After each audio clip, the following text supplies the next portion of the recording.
Hey everyone, my name is Zach REDRUP. This is the It's Not a Phase podcast, and on this episode I'm joined by Holding Absence vocalist Lucas Woodland. We discuss the band's third album, The Noble Art of Self-Destruction, its self-reflective and self-loving concept, the conclusion of their album trilogy, recording overseas for the first time in Canada, when and how the visuals come into play when making an album, and loads more.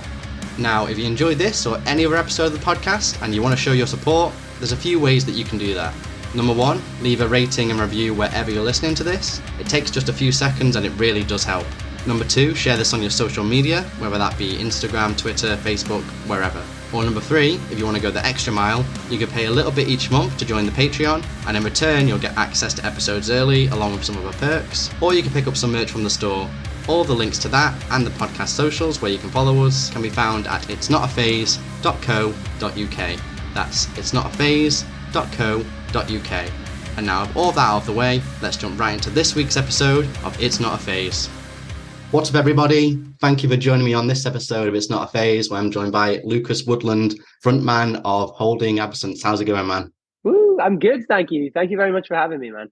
Yeah, definitely, man. So obviously the big news is third album, The Noble Art of Self-Destruction, out August 25th on Sharp Tone Records. How does it feel to be putting out album number 3, man? Because I remember we spoke when you, not long after album number 1 came out. I know that was kind of like difficult to create, and now we're on album number 3, man. Yeah, dude. Well, somebody just asked me this earlier, it's like, what would album number 1 Lucas think of album number 3? And the only thing I could think was like, album number 1 Lucas didn't think there would be an album number 3. You know what I mean? Like it's such a cool honor that we've been allowed to continue creating these songs that we love so much. And yeah, you're right, man. Like 3 albums is insane. That's like, we're almost pushing, My Chem kind of levels of catalog. You know what I mean? So it is funny how, we're about to have released as much stuff as some of my favorite bands, But yeah, man, I'm proud as hell. And I honestly think, if you were completely unbiased, I'm an objective kind of spectator, I think this is our best album yet, you know what I mean? So it's like, I'm feeling really pumped and really proud of it all. Yeah, it's crazy, man. Like, because I remember seeing you, so this, in your old band, Falling With Style, and because I was just kind of like remembering all the stuff, before the conversation today. And I saw you guys performing on the Red Bull Bedroom Jam stage 10 years ago. Wow, a download. Yeah. Wow. Well, thanks, man. That means you were probably about 12% of the crowd. But yeah, man, no, you're right. And like, I realized this the other week, actually. It has been 10 years, And like, back to what you just said then, like, oh my God, album 3 is like, I think the coolest thing ever in life is when you do something magical once. It feels like the best thing in the world. But my philosophy has always been, the second time you do something is always going to be better, because then it becomes a part of your life, So at the time, we loved playing Download and we were so fortunate. But I look back and there was definitely a few years in my life where I was like, oh God, I'm going to be that guy who played Download once. And that's it. And it's mad to us now that, we played Download, I think, maybe 4 times now and stuff like that. You know what I mean? So it's crazy to see how far we've come, Yeah. And like you say, if you've done something magic more than once, it proves that, you do have talent. You have got like the stones for it. Not dude. I'm always so self-critical that, I always like to convince myself I've fluked any sort of success in my life. You know what I mean? So it is lovely to know that we still get asked back for those things, Yeah, definitely. So this is also the first release from Holding Absence since you did the split EP with Alpha Wolf last year, portraying some of the heavy Absence work, and also a song like Coffin, which is not heavy. Did that kind of experience and that collab effort have any influence on how you went about approaching this new record? I actually think that's a great question, because I genuinely have thought this a few times. I think that kind of getting in touch with our heavier side, it actually kind of unlocked a little bit more range on this new album, so songs like Scissors and Death Nonetheless, I don't know if we would have gone that heavy, but releasing Aching Longing, which was obviously the song from the last one, and the response to that and how much fun we've had playing it, and it's been really nice to by proxy get back in touch with our heavier selves. And in a weird way, I don't think this isn't entirely true, because we're writing some of the softer songs of our career at the moment as well. But, weirdly, we are getting heavier than ever before for this album on a few songs, which I think is really cool, Yeah, definitely. And then if you look at kind of like the album title as well, it seems to refer to, the idea of the human experience. There is trials, tribulations, challenges. Yeah. And although, in the moment there was a difficult, they build and shape us as a character. And yeah, dude. I think it also feeds into the idea of, that destruction is a form of creation. Yeah.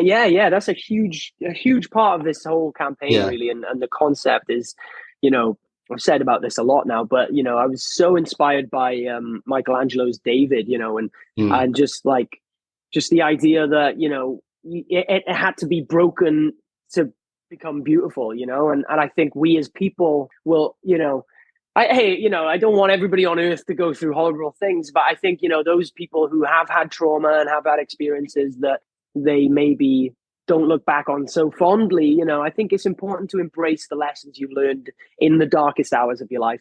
And like you said, you've got to destroy to create sometimes. And we as people need to be destroyed to create a better version of ourselves, But yeah, this album is very rich conceptually. And I really, really tried to kind of keep a storyline and like a really kind of strong thread throughout the songs, Yeah. Because like the idea of destruction, a form of creation. I mean, you can look at that kind of literally, like something has to break for you to then build something new out of the pieces that are left. Of course. Also, yeah. The act of destruction could, in an abstract kind of way, create something in someone, like experiencing something being destroyed.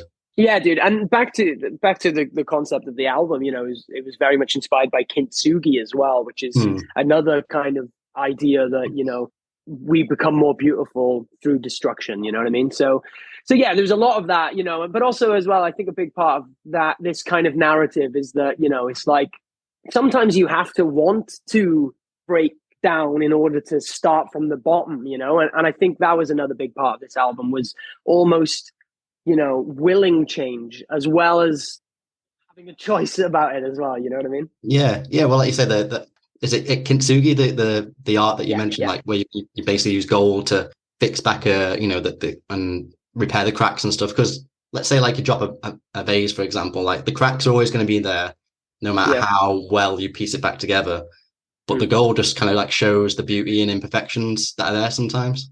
For sure. And even just boring transactionally, it's like there's gold in this thing now, so it's worth more. It's literally got gold in it, you know what I mean? And I think the second I found that kind of way of thinking, it felt so right to me, because like all my life I've not had any regrets about the hardships that I've been through, or whatever, and I almost never had a way of wording that idea that I had in my head. So Kintsugi, I was just like, oh my god, this is a big thing, and it really, really speaks to the way that I've always felt. So how did that kind of come out, that idea come to be in terms of when you were approaching the album? Like, why was that kind of the idea and the concept behind it? Yeah, good question, man. Because, when we started this album, I think the last album, The Greatest Mistake, the kind of catalyst for that album was discovering the song, The Greatest Mistake of My Life, and knowing we wanted to name the album that, and knowing that it was all going to work backwards from there, And with this album, we didn't have that moment, but the moment was the idea of this trilogy, It was the idea that like we were going to kind of work, I guess, we'd work backwards on the idea that this would be the third in the final. And then I started looking at the first two albums, and I was like, okay, so what does this mean? What does that mean? And then what is there room to create now?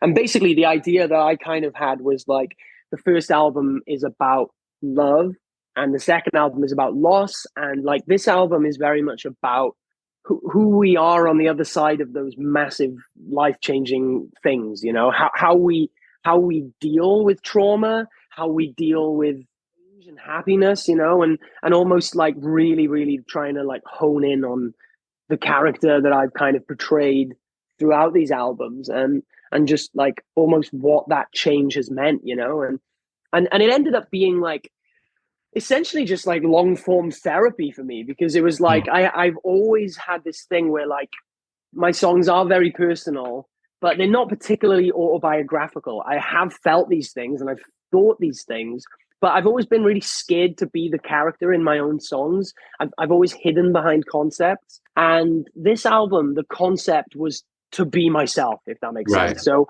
through that, I think this is the most personal album yet, because it's about contextualizing change and grief and, you know, loss and love and all these things.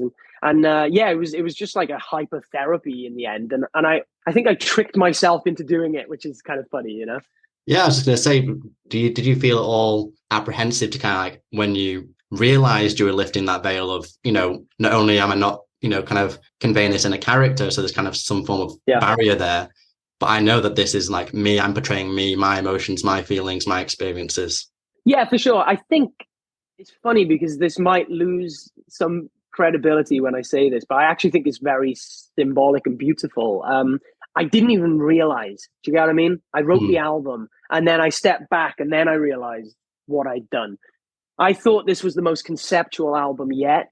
And the truth is that this is the most personal album yet. And I didn't realize it until the writing process was over. So it was almost like, I don't know, like a placebo concept album that actually became just like a really personal one, you know? Yeah, yeah. Well, like you said, you know, the first album was kind of about love, second album more about loss, and then this third album is what remains from going through those two experiences. And as we mentioned before, you've pieced together the bits of you that are broken during those two things.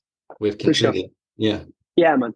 So So when did the idea of it being a trilogy start? Because I guess I imagine it wasn't there in your head during album number one, right? It was kind of a bit further down the line. Like, hey, let's kind of there's a common thread coming through these albums that we're making here. Yeah, for sure. Like, very good point, because I wish we'd come up with this idea at the beginning, because you know we might have been able to weave some really cool threads, you know. But I think it was rooted in quite a unique situation we found ourselves in, where we absolutely love Holding Absence and the music that we create, and we know that our fans do too. So it's like, you know, we were almost like scared to change, you know. And every time you release an album, you think, how are we going to change? How is this going to evolve? And like we said, look, do we do this Frog album now? You know, album 3, is this the one where we start experimenting with time signatures or whatever? And then we were like, no, like we don't want to move on yet, because we don't want to, you know, there's always a risk when you evolve, you know, because like, you know, people might not like what you turn into, you know. And I think for us, the idea of making this a trilogy was our way of telling people, look, if I think this is the best Holding Absence album yet, and if you think it's boring, perhaps, or a bit samey because, you know, it sounds too much like Holding Absence and we didn't evolve too much this time, I mean, completely fine, because this is the end of the book, you know what I mean? And we're about to write a whole new book. So a big part of it is embracing what we've been. It almost feels like a love letter to our band, really. You know, lots of people have said this album sounds like a mixture of our first album and our second album. And honestly, that was kind of the goal. We really wanted to roll in this mud that we've kind of created, you know. But then at the same time, it feels like a kiss goodbye as well, because we are very excited for album 4, where we believe that we will, you know, evolve and a kind of different band, really. And people might be scared to hear that, but like, I've never been so excited already. This album isn't even out, and I'm more I'm so excited about album 4. So, you know, the future is really bright, which I think this trilogy has definitely played a hand in, you know. Yeah. Well, I guess people will be excited, you know, because it's very public that you've said this is a trilogy, and then this is the last obviously part of the trilogy, being album number 3. So I guess people are going to be really excited to find out how it ends, what the conclusion of the concept is. For sure. And I think the coolest thing for me is that the conclusion is a song called The Angel in the Marble. And I think it's like, it's my favorite Holding Absence song, perhaps, or at least it's the most emotional song I think we've ever written, you know what I mean? So I think we did a really good job of sticking the landing of finishing this album. And on top of that, though, it is a really, really hopeful song. It's a song that it completely symbolizes this whole album, where it says, you know, the closing lyrics, I'm a puzzle, I'm a painting, I'm a work of art in the making. It's this idea that, you know, you might not be there yet, but celebrate whatever version of yourself you are now, because, you know, we've always got more work to do. You know, it's kind of funny. This album is about working on yourself, growing and creating. And then at the end, the final lyric says, well, actually, we're never going to be done. There's always more paint strokes to be put on the painting. There's always a little bit more that you can chisel off of the marble sculpture. And I think that there's a beauty to that, because it means that this kind of story is still concurrent. You know, it's not really finished. We are never really finished as people, you know? Yeah, we're always like, humans as a whole are a constant work in progress. For sure, yeah. And we're always kind of growing and yearning for change. And I think that should be embraced, you know what I mean? So, yeah. And just because you mentioned favorite tracks, like, I think that Closer is also, like, I've been fortunate enough to hear the album already. I think the Closer is my favorite track as well. I'm a sucker for a closer. Cool. Yeah, dude. Yeah, for sure. And that lyric, like, I'm not saying this in a bad way anyway, like, it's in a positive way, because I like the concept behind it, but it kind of reminded me of the lyric that Enter Shikari have, which is something like, I am currently under construction. Thank you for your patience. Nice. Yeah. That's a far more Enter Shikari version. Yeah, definitely. Yeah. That's so good. Yeah. But it's just the idea of, you know, like, as humans, like, we're never done. Like, no one's perfect. People can always get better. Yeah. Even if you do things wrong in your life, which everyone will do, obviously to varying degrees, but you can always correct yourself. You can, you know, correct the course in your life and become better and better as time goes on. Yeah, for sure, man. Yeah. So I'm glad you enjoyed the song, though, because, like, I've been very nervous about this one, because, like, I would have liked to have put it out as a single, but I think album closers are sacred. It's difficult, isn't it? Singles. Yeah. So when you know, because it is a concept, when do the kind of visual tie-ins come in? Because obviously visually, even with the band promo shots, you know, you got the kintsugi in there as well. Yeah, dude. Does that come in whilst you're writing the album itself? Like, you're getting like visual cues, or is it always kind of more of towards the end of how things are piecing together? Yeah, great question, man. Because, you know, when I think about the greatest mistake of my life, it was a very cinematic album, but it didn't have too much like visual synesthesia with me when I was creating it. Like, I almost didn't know what I saw. And in fact, the artwork originally was supposed to be far more frosted and almost like kind of ambiguous. You know, you weren't actually supposed to even be able to see the woman. It was more supposed to be the title was the thing that we were focusing on, you know? Kind of like the first album, because that's very ambiguous in the cover, isn't it? Yeah. Exactly. Yeah, exactly. Because, the first album is super ambiguous. And I think, man, you've opened my mind just even saying that, because, the first album was very visual, but it was more about the palette and the aesthetic and the ideas, and the second album became a bit more visual, but it was still very much about the palette and the aesthetic.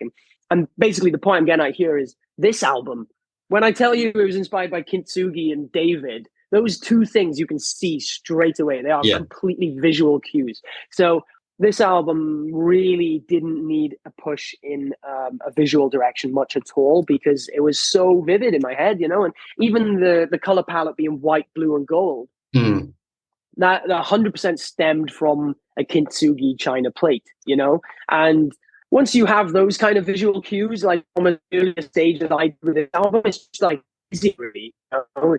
You kind of work backwards from there, you know. But great question, because sometimes visuals come at very different times in the process. But this one was almost at the inception, you know? Yeah, because I was recently speaking to the vocalist of the band Signs of the Swarm, and when he said they you know, very different band to Hold in Absence. But yeah.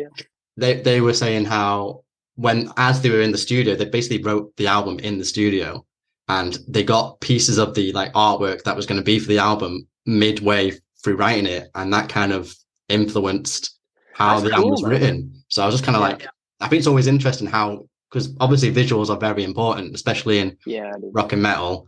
Metalheads will say otherwise and think people are style of a substance, but they'll also listen to a band like Slipknot or Kiss, which is very much about the visuals, you know what I mean? Yes, very good point. Yeah, it is interesting. And I think, you know, I mean, we're going down a whole new avenue with this kind of topic, but like, you know, some of my favorite music of all time was scored to a film, right? Yeah. So it's kind of like sometimes visuals can inspire the best music ever. I'd almost love to start an album with a collection of pictures and just try and write to that kind of brief and try and almost capture sonically what we feel from these images, you know? So yeah, it is very interesting how visuals can, I guess, influence sound and how sound can influence visuals, and it kind of works backwards. But I will say though, I think back to what you said about style, I think it's so cool when a band embraces visuals, because like, you know, why would you watch a silent movie? So you I mean, you could, and it might be cool, but a film is always enhanced by a score, the same way that an album is always enhanced by a visual kind of rollout, you know? Yeah, or even just down to the way the band dresses, right? Like, if you would be a band that just wears black tees and black jeans, and more power to you. That's your choice. Yeah. If you're wearing, Slipknot being a big example, masks, a jumpsuit, or you're a ghost and you're dressed like the clergy, like it's going to capture someone's attention.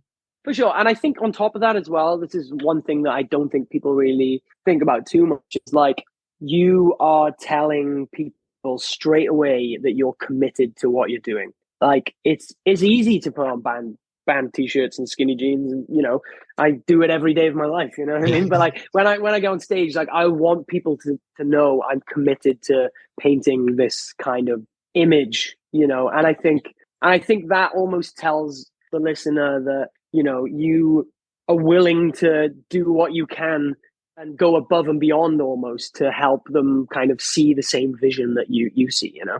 Yeah, it's all like one piece. Like, it's not all separate. Like, there's a reason why this is happening. Yeah. So now with this trilogy coming to a close, I mean, I don't expect you to give me anything specific, but what are you, at least now, kind of thinking next? Are you going to kind of stick to a concept route? Are you going to do an anime concept album? Or are you just going to write whatever you want? Yeah, man. I think this is so far, you know, and I know you're asking this question knowing how far away the answer is, broadly, really. But but like, you know, I think at the moment, the brief for album 4, whenever we actually begin that, is like, we want it to be our prog album and our sellout album, you know? Right. We really, the thing that we love about Holding Absence is you can listen to it on the radio, and then you can go home, you can look up the lyrics, and you can really connect to it. And that appeals to two very different schools of thought, you know? Mm-hmm. So, you know, I think it's cool for us because it's like, we might write some of the best choruses of our whole career for album 4 on purpose. And we might write some of the most jarring, you know, abstract stuff of our career for album 4. And that's kind of the goal, you know what I mean? Like, so very excited for the future. But I think more than anything, this is you know, with the Noble Art now, I feel at peace. I feel at peace with evolving, because I really feel like this is the best version of the Holding Absence that everybody currently knows and loves. And I almost don't want to try and outdo it again, you know? Yeah. Well, I mean, if you kind of wanted inspiration to kind of like push the anime concept idea, there's this Australian pop punk band I listen to called Bellwether, and they're specifically anime influenced pop punk. Oh, so get me in. They've got a Yu-Gi-Oh song, they've got a Pokemon song, they've got an Attack on Titan song. Nice, dude. Yeah, worth checking I always think I'll definitely check that out. Yeah, my favorite thing is when people put like Holding Absence music over anime intros on YouTube. You know, because like there's an Attack on Titan Afterlife video, and it's just so perfect. I can't believe how well it works. You know, so I got a buddy who works at Crunchyroll, so I keep nagging him. I'm like, come on, man, like. Let me do the Chainsaw Man theme too. That'd be so cool, man. Yeah, it would. Yeah. So talk to me about recording this album. So you went back with Dan Weller, right? Who did the last album. Why did you go back with him on this one? Yeah, for sure. Man, you know, I think when it comes to creativity and visions and all these, you know, very much a currency we deal in as artists is imagination. You know what I mean? And you know, I can have an image of a character in my head, and I can try draw him, and it might just come out looking awful, right? You know, so there is this big disparage between your imagination and the reality that you're trying to create. You know, so a big part of creativity is having essentially comfort zones, which will help you, you know, like if you were an artist, like, you know, I'm sure most artists will have a favorite type of pen because they know it can translate their vision in the best way possible. And I think, you know, even if we disregard the fact that like Dan is a genius, he's done some of the best albums the UK music scene has ever had, you know, and we love him to death. He's like a family member to us, you know. A big part of this album was, if we're going to write this 10 out of 10 all killer no filler album, why would we try and change the recipe that we had on the last album, which worked so perfectly, you know? So I think we were very confident on working with Dan from the absolute beginning of this album, you know? But one thing that was interesting, I guess, is that, you know, we kind of wanted like a shift in energy as well for this album. So we actually went to Canada to record. So So we did the Silverstein Amity Affliction tour, and then we stayed in Toronto, and we went just outside to can't remember where the hell it was. It was a studio called Ducasa, but I can't remember where. It was like near kind of like Hamilton, Ontario, I guess. But basically, you know, we kind of wanted back to the comfort zone.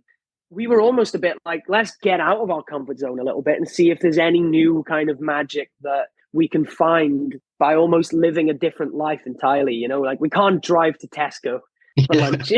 Like we're in a whole different place, you know, and I definitely think that influenced this album in a subtle kind of understated kind of way. And on top of that as well, you know, we do things to make memories, you know. It's like I'll never forget recording this album because I was with my best buddies and we were in Canada for a month, and it was awesome. So recording overseas for the first time, that must have been very cool, man. Yeah, it really was. And it was cool because, you know, you learn lessons that would not have been on the table. Like, for example, you know, the studio shut at 6 o'clock every day, and I fucking hated that. I would be up until 3 a.m. working on stuff in the living room of our accommodation because I was oh, come on, you know what I mean? So things like that, like, you know, it taught me in a completely different way how important time is, I think, and stuff like that, you know. But yeah, so we had a great time recording this album, you know. Yeah. What was it like for you, kind of, you mentioned just then, like, you can't just like nip to Tesco, and obviously eating vegan abroad sometimes can be difficult, right? What was that like? I mean, I think Canada's definitely in the higher echelon of vegan catering places, you know, because like, I guess if we went to maybe Asia, for example, I've been warned lots that it's not the best for vegan food and stuff like that. So we were kind of lucky, but I don't know. You can't be precious when you're a vegan because everything is hard. Yeah, definitely. Yeah. So like, you know, kind of briefly talk about the previous album, The Greatest Mistake, because, you know, you mentioned that you worked with Dan Weller as well. I think you guys were really lucky with how successful that album was, just basically on the time you put it out, right? Because we were in the middle of multiple lockdowns going on and off. But I guess that also makes it kind of stands testament how strong that album was, because people were putting out albums and no one had any shows to go to, and they're in homes. Yeah. They're listening to loads of different music from whoever's putting stuff out there. But yet, during this unique time, they're focusing on your album. And I do remember not too long ago on Twitter, we were talking about like albums that helped us get through our lockdowns. And I think you and I both mentioned, you know, the last Shikari album, Everything Is Possible. I did. Yeah. How does it kind of feel knowing that your album, The Greatest Mistake, helped people through their lockdowns, and that was like a lockdown album as well? Man, that is the biggest compliment you can be paid, really, is that, like, well, ultimately, you know, the goal is, I love the idea that my music helps people in their life, you know, and I mean, COVID was the hardest period in modern human history, right? So the fact that we had an album out then was really cool, I think. And I think the interesting thing, though, is that the album was recorded the month before the pandemic hit. So I had no concept of that. I had no kind of conception that the world would do what it did, right? So those songs weren't written about the pandemic, but then, you know, an album comes out and the opening lyric is "I'm alive," and it's celebrating life. And then in the middle of the album, then you've got a song like "In Circles," which talks about the monotony of life, and that definitely related to a lot of people, you know. And then the closing track, bleakly, but, you know, still nonetheless is very much about grief, you know, and a lot of people experience that. So, you know, we were definitely fortunate that we somehow kind of wrote an album that was relatable to something that we could never have imagined and yeah, man, I don't want to like lick my own ass about it, but like, if the album was not as good, perhaps, then it might not have kind of carried, because when you release an album, touring is the big thing that keeps it pumped, because everyone is going to see Hold an Absence in 2 months' time. I'm going to listen to that new album. Or, oh my God, Hold an Absence was great. I'm going to listen to the new album. And when you think about thousands of people doing that, in different waves, like that is the best way of making an album kind of relevant, Yeah. And then boom, there's no such thing as live music anymore. And somehow this album needs to stay fucking relevant. And, I'm just glad that, it did, and it was a record of a certain quality that I think people enjoyed, But oh man, it felt like shit having to wheel this beautiful kind of thing that we'd created out during the pandemic. But God, the plan was for it to come out 6 months earlier. Yeah. So we pushed it back half a year, and even then it still had like 6 months of pandemic time, Yeah. I think it came out maybe a month or two before the download pilot shows. It did, yeah, man. They were like the first shows you were performing those songs live at.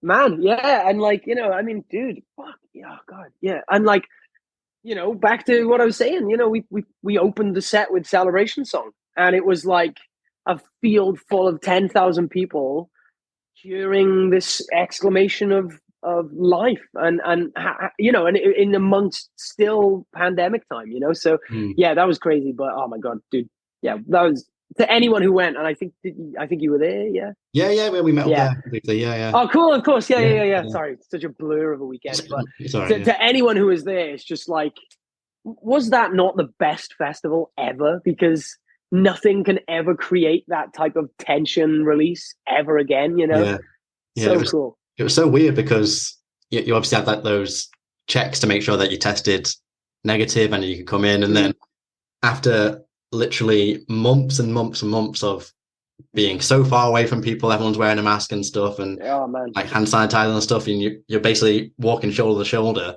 with these people on the field, and like, is this real? Is this real? It felt so surreal. Yeah, man. So surreal. But wow, what a blast. Yeah. And I think I remember you saying when we spoke then that at least at the time you kind of hoped that the album was held on a little bit longer. Retrospectively, do you still think that?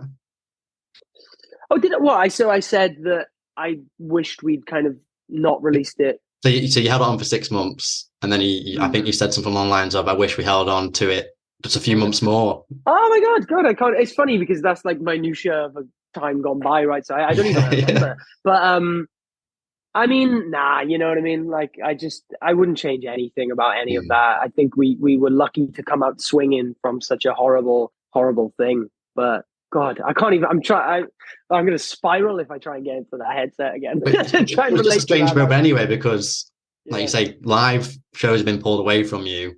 You put this album out, and, traditionally it's kind of like, right, you put an album out and then you tour it, and you put an album out and you can't do that. And the only thing you can do, which is the next closest thing, bar download pilot, is live streams. I know you did plenty of them as well. Yeah, we did a load of those. And I got to be honest, man, I just like, I hated that. Like, and I never want to really do it again. Like, do you know what I mean? Like, I'm glad that I feel like the pandemic really like accelerated certain things, like, for example, like working from home. Like, loads of people work from home now, and maybe society wouldn't have embraced that so quickly, and whatever, lots of different things. But I mean, the main thing in the music industry was like, okay, live streaming gigs, like Twitch is really popular, like, can we make music one of these kind of things? And I'm so glad it fell on its ass, because there's nothing quite like going to a real show, Yeah, definitely. And then, not so long later, you celebrated with all those intimate tours at the start of this year, didn't you? Yeah.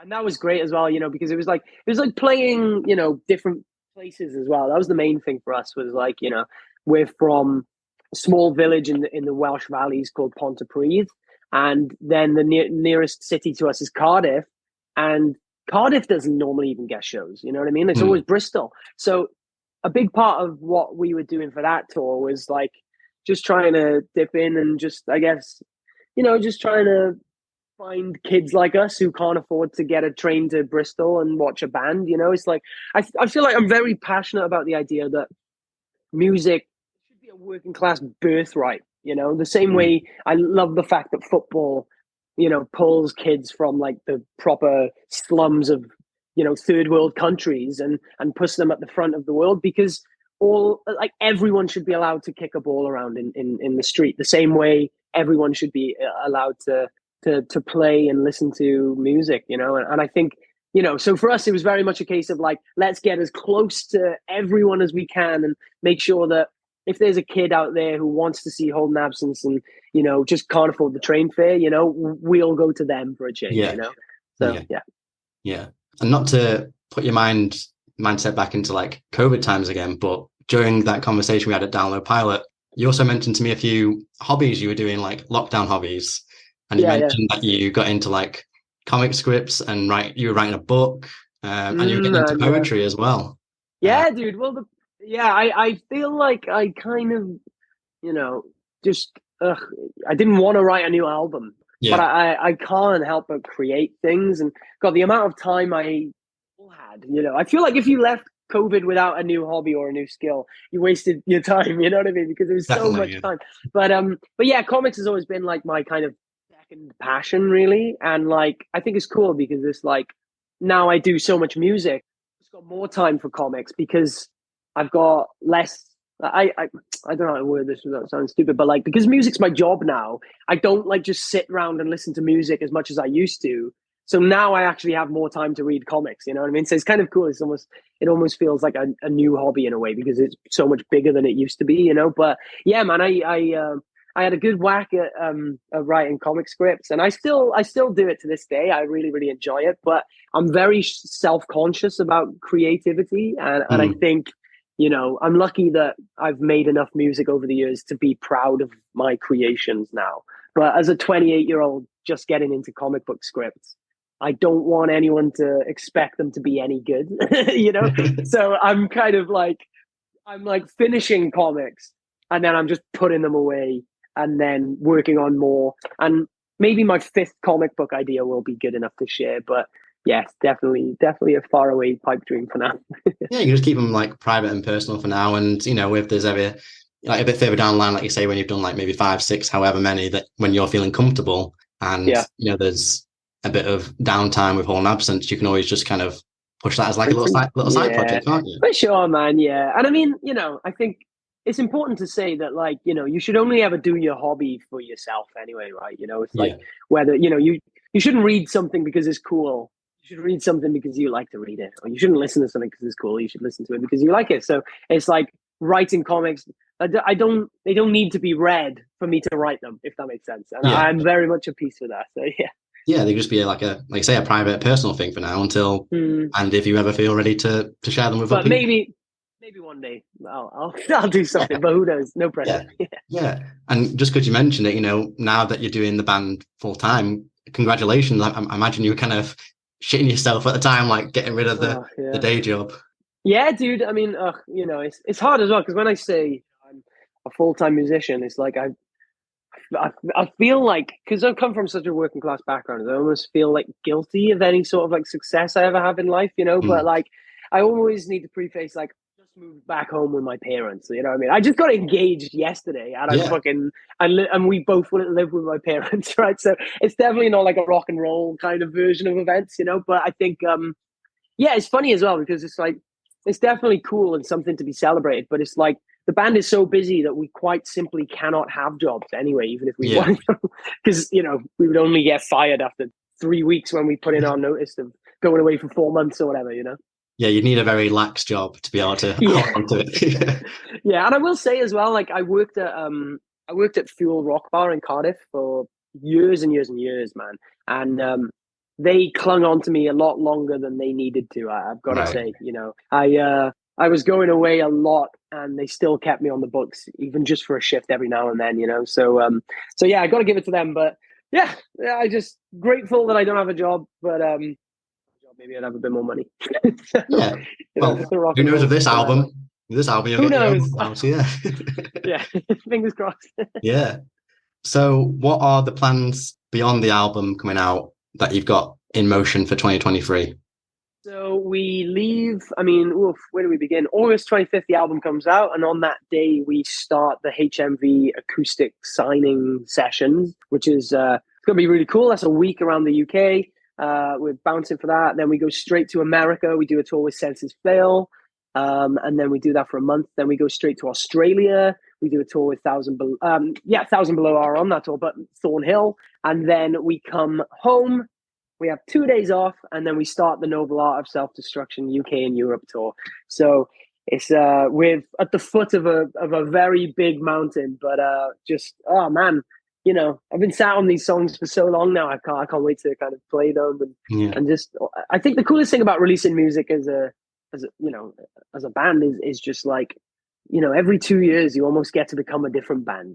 So there's some songs that we're kind of sick of playing, perhaps maybe. Now we've got more songs, so we can just play the more fun ones, So It's a constantly moving kind of thing. And then after that, who knows what the future holds, but we're going to keep putting as much effort into this album as we can in terms of touring, and we're going to just keep putting as much effort into the next album in terms of writing, and who knows what the future holds in that aspect. So, yeah.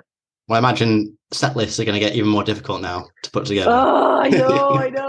We've got like 40 songs now, you know what I mean? So it's like, and it's hard because it's like, I'm proud of everything we've ever written, right? So, it's not that we hate our old stuff or whatever. It's just that, we've got to play our new stuff. That's the point. Yeah. I imagine there's still songs, like even from like the first time you've not played live yet, or have you? No, technically we played, I don't know if you remember this. This was so stupid, but we headlined Scala in 2019 to end the self-titled campaign. And we played every song we'd ever written in chronological order. So we did, I think at the time it would have been 17 songs. So every song before the first album, and then every song off the first album. And then obviously that was our last show before the pandemic. And then in the pandemic, I don't know if you remember, but we did ironically, we did a live stream. We did a live stream of the full album, didn't you? Yeah. So we did technically play Drugs and Love there and Morning Song there, but we haven't played those songs like at a normal show. Right. And otherwise, we played every song we've ever written live. Wow. So, yeah, but we really love the idea of maybe finishing the trilogy cycle with doing like an album in full every day. For 3 days in one venue. We would love to do that, but who knows? That's a lot to think about for now. We'll see what happens. Yeah. Well, enjoy the downtime now while you can. It sounds like you're not going to get very much, at least for the next few months. I know. Yeah. So I'm trying to enjoy as much as I can. But thank you for having me, man. Yeah. Thanks. It's always a pleasure to speak to you, man. Best of luck with the new album. Like I say, August 25th. That's out. Everyone who's listening, stream it when it comes out. Pre-order it if you listen to this before it comes out. And thanks again for your time, Lucas. Before I let you go, thanks, any final words, anything you want to say, anything you want to plug? The floor's yours. No, man, I feel like we've kind of plugged the album the last hour straight now. But, more than anything, in advance, just grateful. Like, I just, like you said, 3 albums now. And that's just like something I never thought we'd get to experience. And I hope people enjoy the album. And on top of that, thanks to you for having me. And I can't wait to catch up again soon. So. Yeah, definitely, dude. Best of luck. And I'll see you around soon. Awesome. Thanks, buddy. Have a good one. Thank you so much. You too. Take care. Bye. And that is it. Thank you so much for listening. Again, if you enjoyed this or any other episode of the podcast, then please leave a rating and review wherever you're listening to this. If you want to support the podcast further, you can go and give it a follow on social media, pick up something from the merch store, or subscribe to the Patreon to get early access to episodes. All the links can be found at itsnotaphase.co.uk. That's itsnotaphase.co.uk. Thanks again. Hopefully catch you on the next one. And remember, it's not a phase, it's a lifestyle.